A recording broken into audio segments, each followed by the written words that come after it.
Hi, this is Dr. Polito, and this is the Chapter 5 Cell Division video lecture.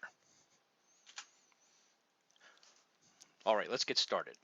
So one of the hallmarks of life we've talked about way back at the beginning of the semester was that life reproduces and develops. Okay, all cells come from other living cells. Now in prokaryotes, the simplest of our cells that we talked about, these cells divide in a very simple process called binary fission. Okay, so first let me make sure my pointer here is black. Here we go. Okay, and I can erase, check the eraser. All right, here we go. So binary fission, we take a cell, prokaryotic cell. The prokaryotic cell has circular DNA, right? So the first thing that happens is that circular DNA replicates, and we get 2 circles of DNA. And then once that's done, the cell actually goes through this budding process where it splits in half. And each one of those halves gets a DNA molecule so that we get 2 cells. Okay, that's binary fission. And that's all I'm going to say about that. In eukaryotes, cell division is a bit more complicated. Okay, and there's 2 modes of reproduction in eukaryotic organisms. There's asexual reproduction and there's sexual reproduction. Asexual reproduction is when the offspring are pretty much the same as the parents. They're genetically similar. They're genetically identical, really, and the only difference between them are the mistakes made when the DNA is replicated. Okay, now binary fission is an example of asexual reproduction. Okay, so prokaryotes do not ever divide by sexual reproduction. Okay, they don't have sexual reproduction. They just don't do it. Okay, instead they do binary fission. Now they have other processes that can share DNA and increase their genetic diversity, such as a process called transformation, but we will talk about that later in the semester. All right, back to eukaryotes. In sexual reproduction, the offspring are genetically distinct from mom and dad, or the offspring. The offspring are genetically different from the parents.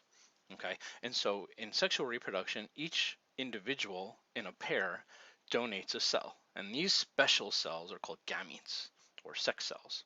And upon fertilization or syngamy, the 2 cells fuse together to form a new cell. That is a combination of the parents, and this new cell is called the zygote. Okay, so 2 gametes fuse together and they merge their DNA in their nucleus and they get to become a zygote. Okay, and then what happens is this zygote goes through lots and lots of divisions and becomes 1 cell, then 2 cells, and 8 cells, and 32, 64, and it becomes you, basically. Hi. Okay, so that is sexual reproduction in a nutshell. Here we go. All right, now before we can continue talking about cell division in eukaryotes, let's first better understand the DNA within the nucleus, okay? Because the most important thing about 2 cells, or between a cell, the most important thing about a cell dividing is its DNA, okay? Now, as we've talked about earlier in the semester, prokaryotic DNA is in the form of a circle here on the right, okay? That's what bacterial and archaean DNA looks like. In eukaryotes, the more complicated, bigger cells, the DNA is packaged in these linear chains called chromosomes, linear chromosomes, okay? And they have ends, so that's what makes them different, okay? So the chromosomes themselves are made by DNA being tightly wound by proteins. Okay, DNA is never found naked. It's never found by itself. And so we have this word we'll start using called chromatin. Chromatin is nothing more than DNA and protein together. Okay, so chromosomes are made of chromatin, which is DNA and proteins.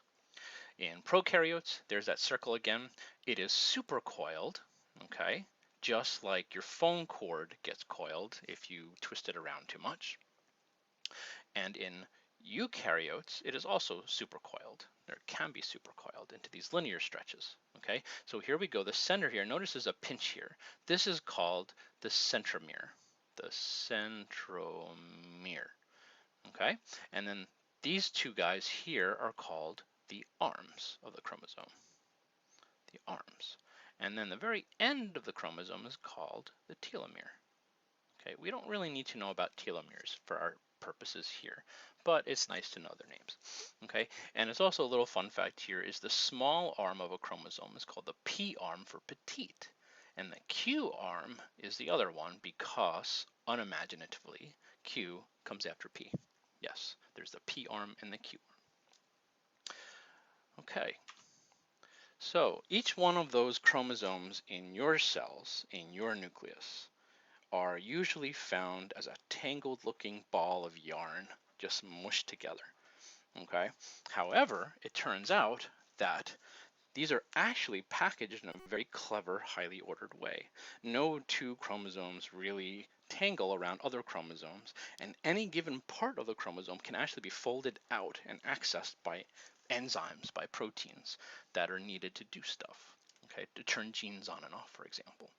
Okay, so one way to think about DNA in our nucleus is there's two forms of it. There's the really, really supercoiled compact form, the really, really dense stuff, and we call this heterochromatin. Okay, heterochromatin.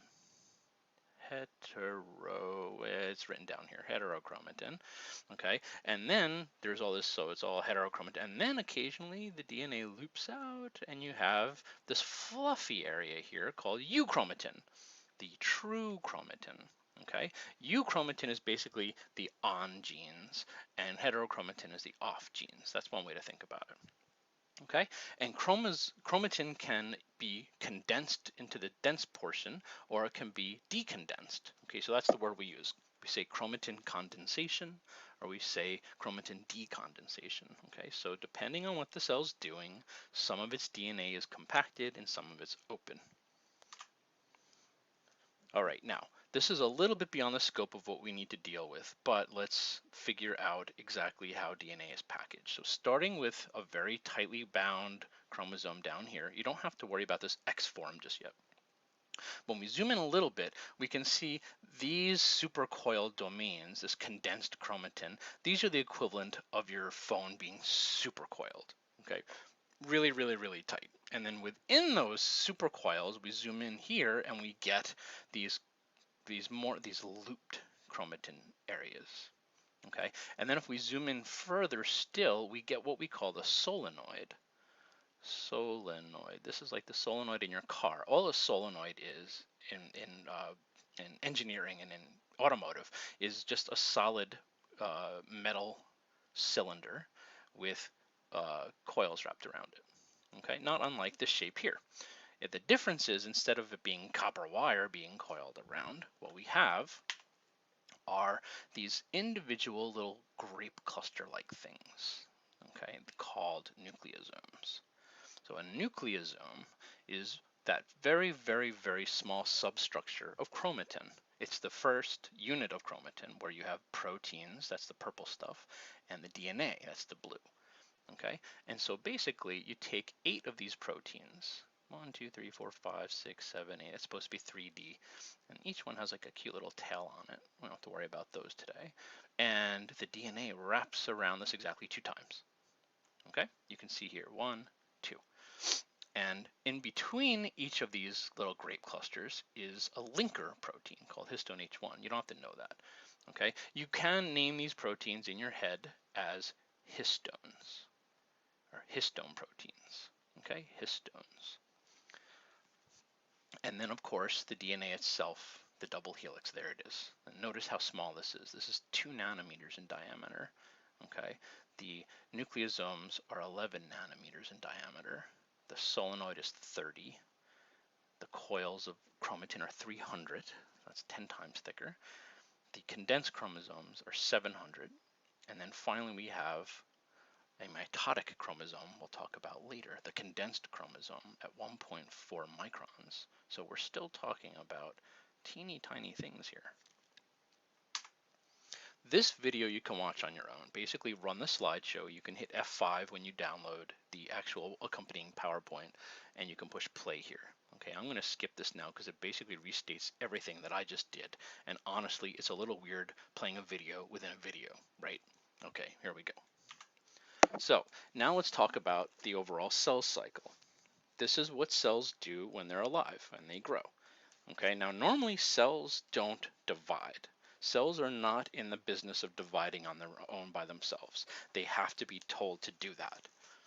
If they stop listening and they grow by themselves, that's when we get into the territory of cancer. Okay, so the default state of a cell we can call G0 or G sub 0. That's this G0. This denotes it is outside of the cell cycle. This is just a cell hanging out, maintaining homeostasis, doing its thing. The neurons are firing, the epithelial cells are protecting you, the gut cells are secreting acids in your stomach, your eye cells are looking, etc., etc. They're not dividing, they're just doing their job. Okay? Now, sometimes we need a cell to actually divide. Our skin has to turn itself over. We develop from a zygote into an adult. We have all sorts of reasons. We repair tissue, right? When you cut yourself, you need more cells. So cells, a lot of times, are then told to grow. Okay, and this thing that we use to tell them to is called a growth factor. Okay, and all a growth factor can be is a protein. It's a protein if this is a cell. And if you remember, we learned about receptors on the surface of cells. A growth factor can be something that binds to a receptor, and then that tells the cell to do stuff, okay? Such as wake up and start dividing. And so here we go.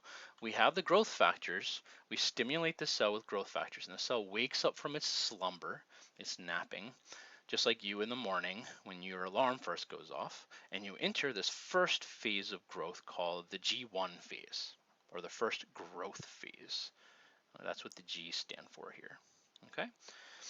And from there, the cell is waking up, okay? It's getting bigger and bigger and bigger. So it's gaining water, water's coming in.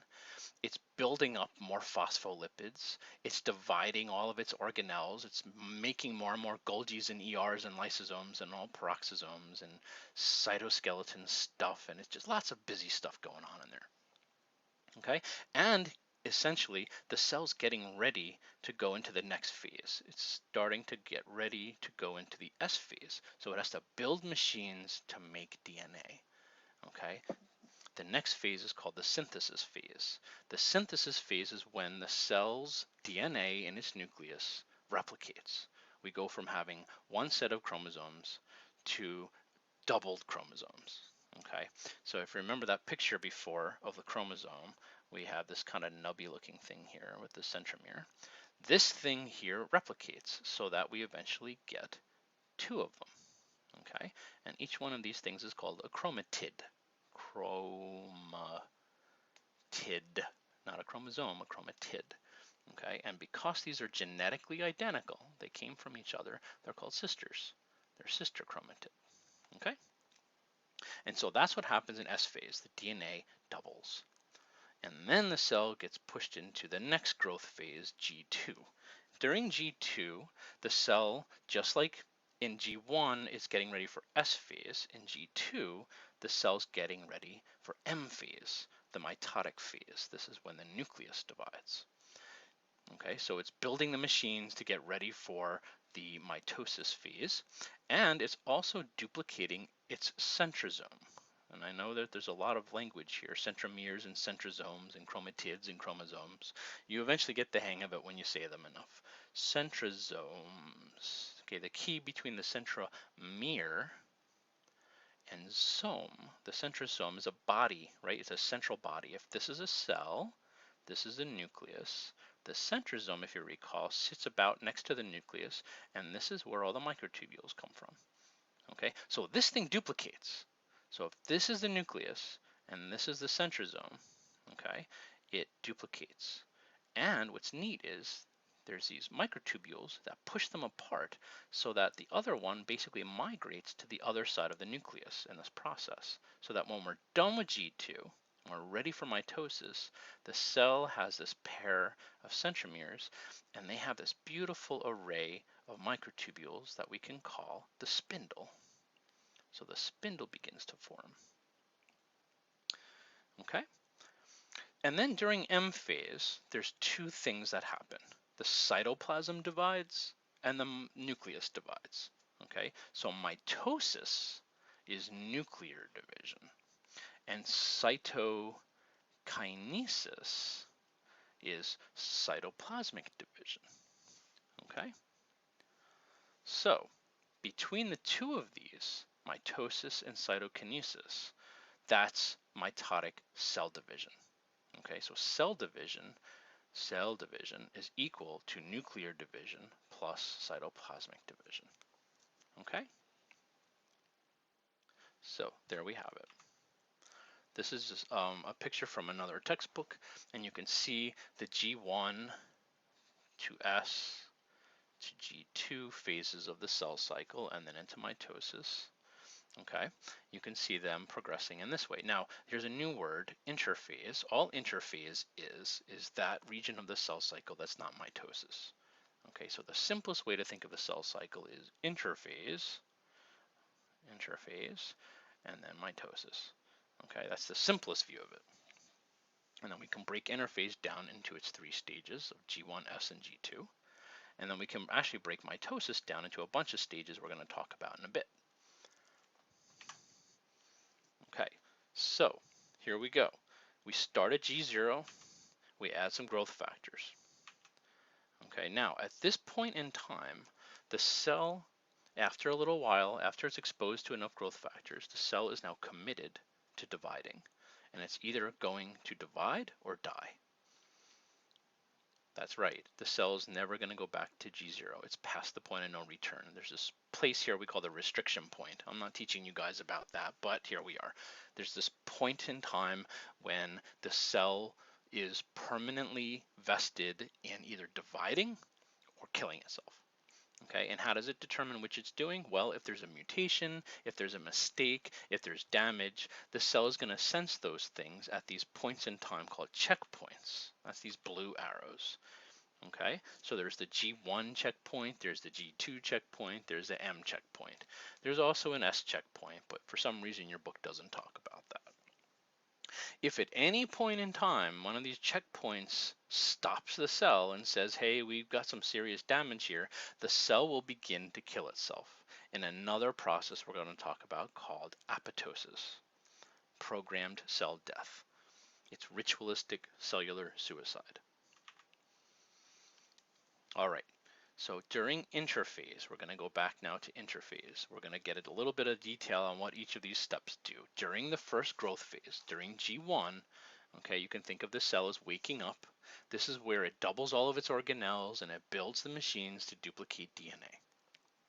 Okay, the cell is preparing to replicate its DNA and it's also getting ready to divide. That's S phase. That's the G1 phase. During S phase, the synthesis of DNA, each chromosome consists of one DNA molecule that is then replicated, so that each chromosome now consists of a pair of chromatids. The key here is this is still considered a chromosome. This is one thing. If I pick it up here and I pull it, the whole thing comes with it because they're stuck together right here. Okay? At that centromere. So the sisters are joined at the centromere. Also notice there are these little yellow kernels of corn. These are called kinetochores. It's a fun word. The kinetochores are just protein structures that sit on either side of the centromere. And what we're going to eventually use them for is to attach microtubules from the spindle and yank them apart in equal and opposite directions so that each daughter cell that we eventually create has one of each. Okay? So that's S phase. We have the duplicating of DNA. DNA goes from a single chromosome to a single chromosome with a pair of sister chromatids. The key to counting them is there's still one centromere, right? Okay. Once the cell finishes S phase, it will then go into its second growth phase, G2. Okay, and this is the point in time where the cell prepares to undergo the process of actual cell division, which includes mitosis and cytokinesis.